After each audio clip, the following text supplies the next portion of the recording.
नमस्कार मित्रांनो, तुमचे स्वागत आहे श्री स्वामी समर्थ. मित्रांनो, 2 मार्च होळीच्या दिवशी संध्याकाळी उंबरठ्यावर ठेवा ही एक वस्तू. आयुष्याचे तुमचे सोने होईल. कुटुंबाची, मुलांची, पतीची प्रगती होईल. हा खास उपाय महिलांनी करायचा आहे. विवाहित महिलांनी केला तरी चालेल, अविवाहित असतील, कुमारिका मुली असतील त्यांनी केला तरी चालेल.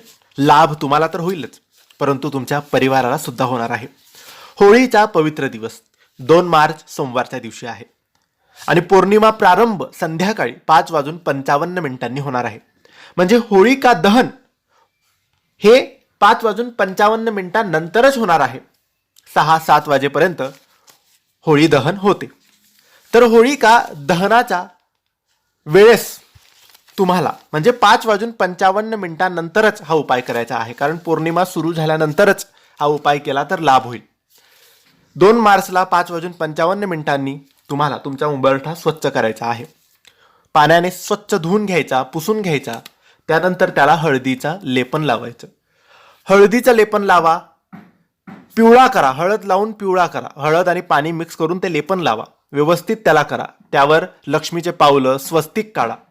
त्यानंतर त्यावर एका साईडला, उजव्या किंवा डाव्या साईडला, कुठेही जिथे कोणाचा पाय पडणार नाही, कोणाचा स्पर्श होणार नाही अशा ठिकाणी उंबरठ्यावरच 2 जोडपान ठेवा.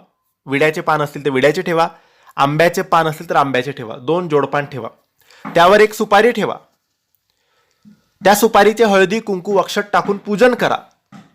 एखादी फूल ठेवा आणि त्यानंतर हात जोडून प्रार्थना करा की आमच्या घरात नेहमी सुख संपदा येऊ दे, नेहमी बरकत राहू दे.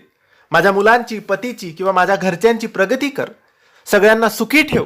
आमच्या घरात कोणतीही विपदा, कोणतेही संकट, कोणतेही दुःख येऊ देऊ नकोस. नेहमी आमच्या घराचे रक्षण कर, अशी प्रार्थना करायची आहे आणि नमस्कार करून तिथून उठायचे आहे. दुसऱ्या दिवशी 3 तारखेला उंबरठा पुन्हा स्वच्छ करायचा, उंबरठ्याचे पूजन करायचे आणि आपण जे ठेवलेलं होतं जोडपानावर सुपारी, ते आपण कोणत्याही पाण्यात, वाहत्या पाण्यात विसर्जन करायचं. नाहीतर कोणत्याही झाडाचा खाली ठेवलं तरी चालेल. अशा रीतीने हा उपाय 2 मार्च होळीच्या दिवशी संध्याकाळी तुम्हाला करायचा आहे. ही माहिती आवडली असेल तर लाईक करा, शेअर करा आणि काही प्रश्न असतील तर कमेंट्सद्वारे विचारा. धन्यवाद.